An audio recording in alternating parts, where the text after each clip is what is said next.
Dear DJ Cory, kung gwapo ka pero wala ka kwarta, pangkama talang ka. Grabe. Tawagan lang ako sa ngalan nga Vanessa. Nagapati ako sa ginahambal sang iban that karma is a bitch. Balikan tanay nga ako nga nagligad. Nanginobyo kong fiancé sang sister-in-law ko sa college pa lang ako. Kag sa malain nga palad, napabusog niya ako. Pero klaruhon ko, wala pa sila nagkilalahay sang nangin kami sang ex ko. Sa tuod lang, ginpalangga ko siya. Ara na siyang mga qualities sang ideal man. Gwapo, macho, mabuot, maatipanon. Pero pigado ang ilang pamilya. Pigado man kami. Pero puwerte ako kaambisyosa. Mataas ang handom ko sa kabuhi. Kaya na-experience ko kung paano magutom.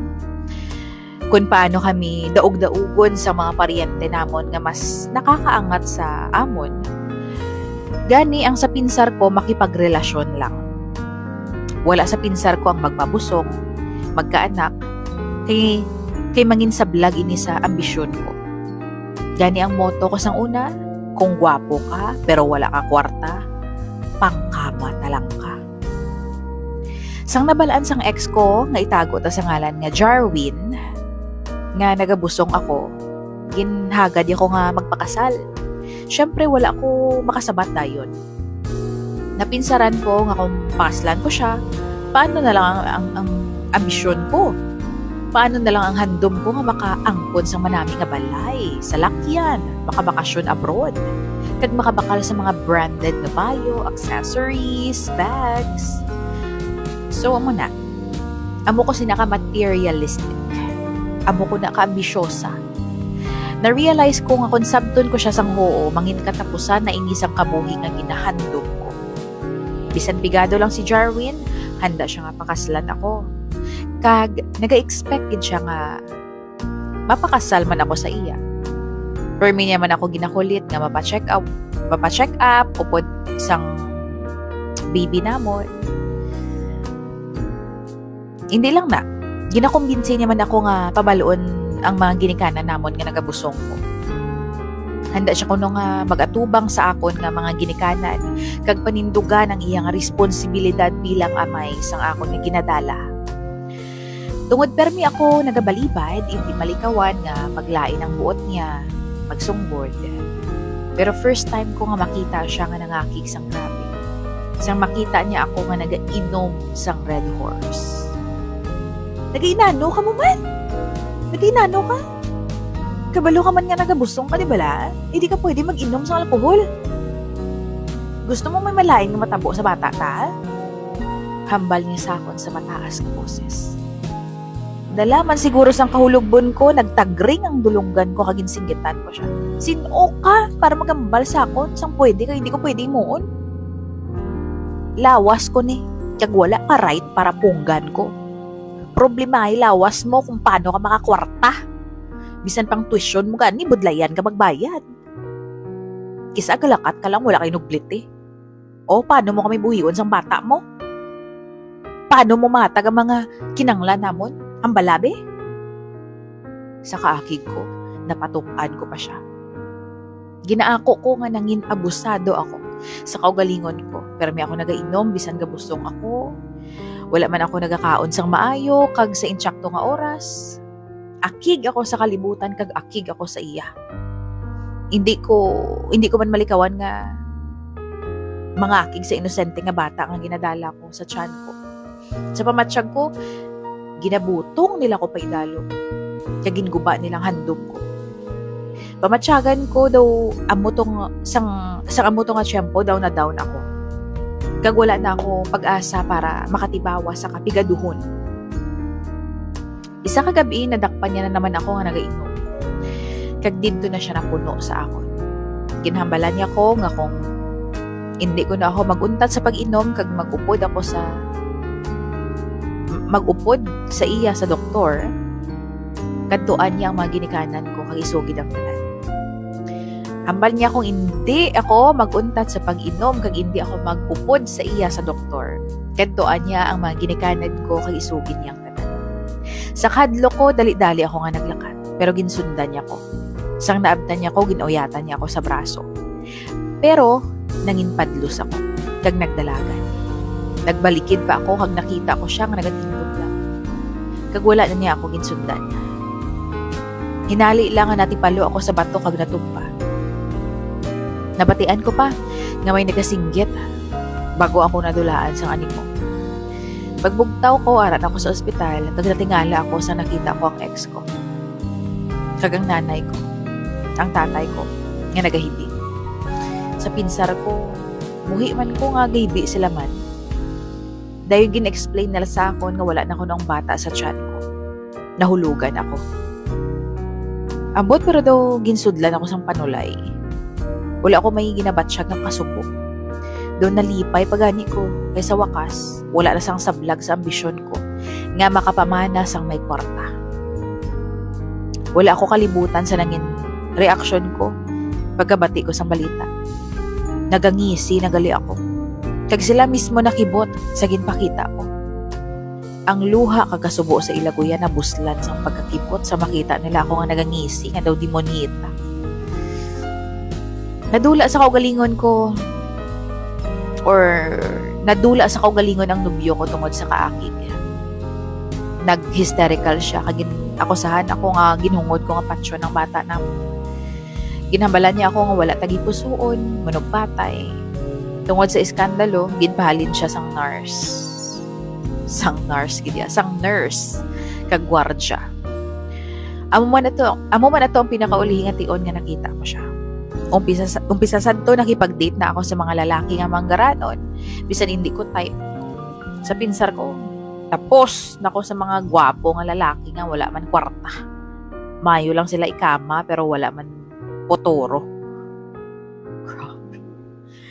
Gingamit ko hindi lang ang itsura kag lawas ko kundi pati ang utok ko. Sa wakas, nakakita gid man ako sang lalaki nga gusto ko pakaslan, manggaranon syempre. Kag 7 years na kami nga nagkaupod. Nag-enjoy ako sang sobra sa pangabuhi ko sa iya. Nakaistar ako sa magarabo nga balay, nagasakay sa manami nga salakyan, makadto sa mga lugar nga dati handom ko lang, makabakal sang bayo, bags, accessories nga gusto ko, makakaon sa mga malahalon nga restaurants. Inaba lang ako magkadto ka sa isa fine dining resto, hindi mo na kinahanglan lantaw ng presyo sa menu book. Order ka lang sa gusto mo. Perfect na tani ang tanan until nagbalik ang nagligad nga pilit ko nga ginatago. Ginpakilala sang akon sister-in-law sa tanan ang iyang fiancé. Nakilala niya ini sang nag-istar siya sa abroad. Wala niya dati ginpakilala sa pamilya kay gusto niya anay makasigurado nga siya nagid man ang lalaki nga pakaslan niya. Sang nag-abot na sila sa venue sang party, daw nakakita ako sang morto sa tuman nga nervyos. Ang fiancé niya gali, ang ex-boyfriend ko nga si Jarwin.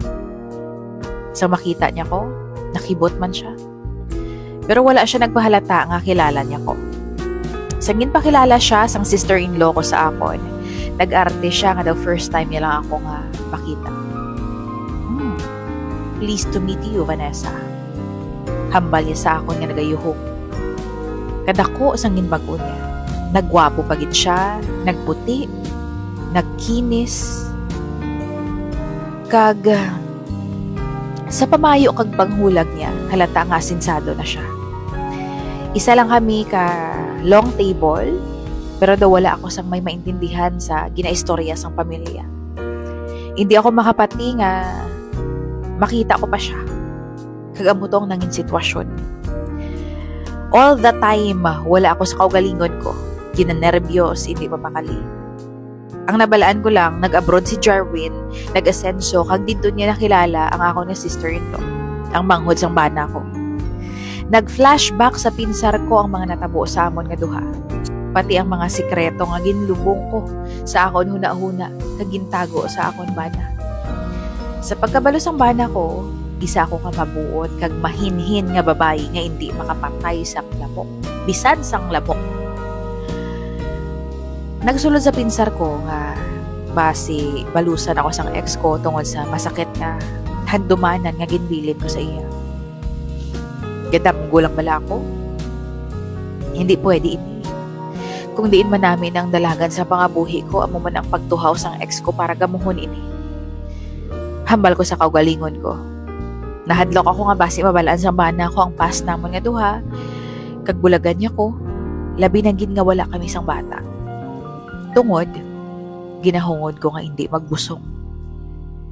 Daw nagbaliskad ang kalibutan. Sang una nagapakitluoy sa ako ng ex ko nga hindi mag-inom para mabuhi ang baby namon.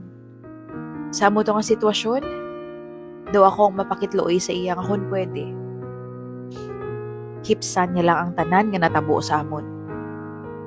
May panagupnop ako nga balusan niya ako, kag pabayaron sa sala nga nahimo ko sa iya, kag sa baby namon. Sa pinsar ko, shit. Sa kadamo sang babae nga ang sister-in-law ko pang nangin fiancé niya.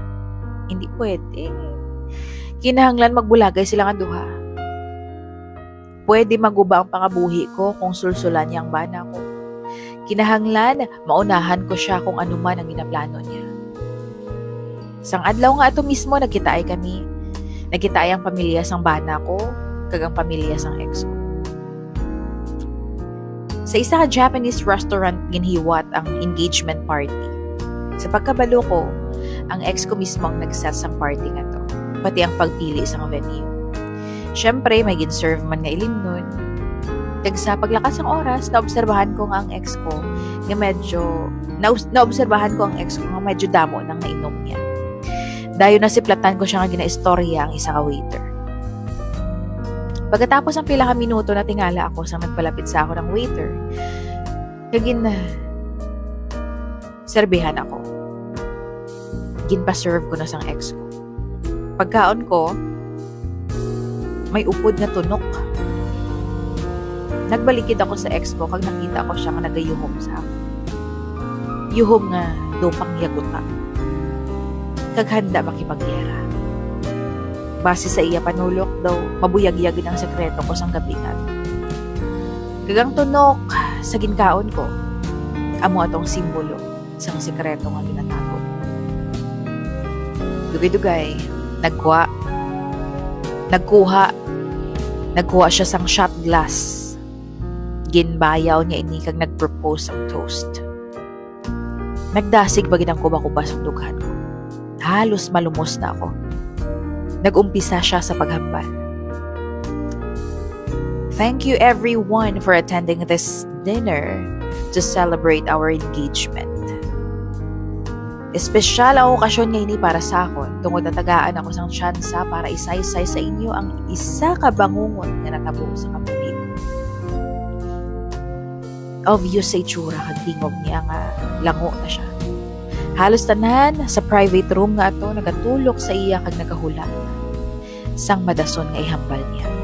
Kag samtang padayon siya sa pagsaysay, sang bangungot nga ginatungod niya. Nakita ko nga halos tanan sa private room nga to, nagatulok sa akon nga may pagkakungmat sa ila mata.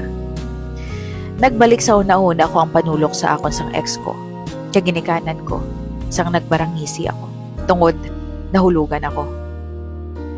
Nagbalik sa una-una ko ang adlaw nga nanginpadlos ako sa iya, kaginhambalan ko siya nga hindi ko gusto. Ang bata nga ginadala ko. Kay mangin impyerno lang ang pangabuhi ko kaupod siya kagang bata. Sa tuod lang, hindi ako tama kahubog sa natabo ato. Pero nag-arte ako nga hubog. Kagin gusto ko nga maaksidente para mahulog ang bata sa tiyan ko. Pagkatapos ang iya nga pagsaysay, nagatubang sa ako ng ex ko, nga lango. Kagamit ang microphone, ginhambalan niya ako sang, Well, I guess you got your wish. Nakapamana kaginman sang manggaranon. You, ambitious, social climber, child murdering bitch. You haven't changed a bit. Wala huya ka man giyapon kag wala konsensya. Tapos nag-walk out siya sa restaurant. Wala makahambal ang tanan sa tuman nga kakibot sang natabo. Nakita ko pa nga ginsundan ang ex ko sang fiancé niya. Ang bana ko gatulok lang sa akon nga do natingala kag akigang itsura. Sa subong bulagay na kami sang bana ko. Tungod siguro sa mga sulsol sang tao sa palibot niya.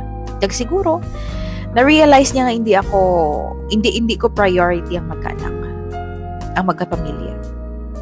Ang prioridad ko, magbakasyon, magpasosyal, mga buhi isang minanggaranon. Mabuhi isang minanggaranon.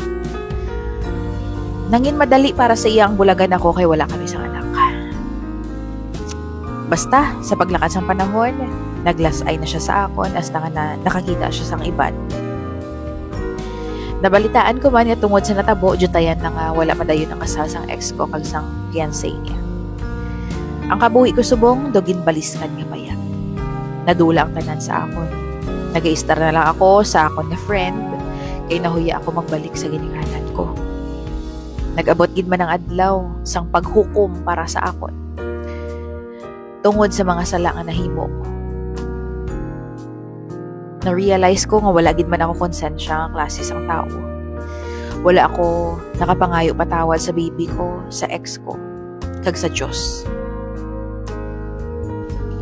Asa diri na lang ako, kagabay pa nga may nakuha ka mga leksyon sa istorya ko. Hindi malain ang mangin ambisyoso.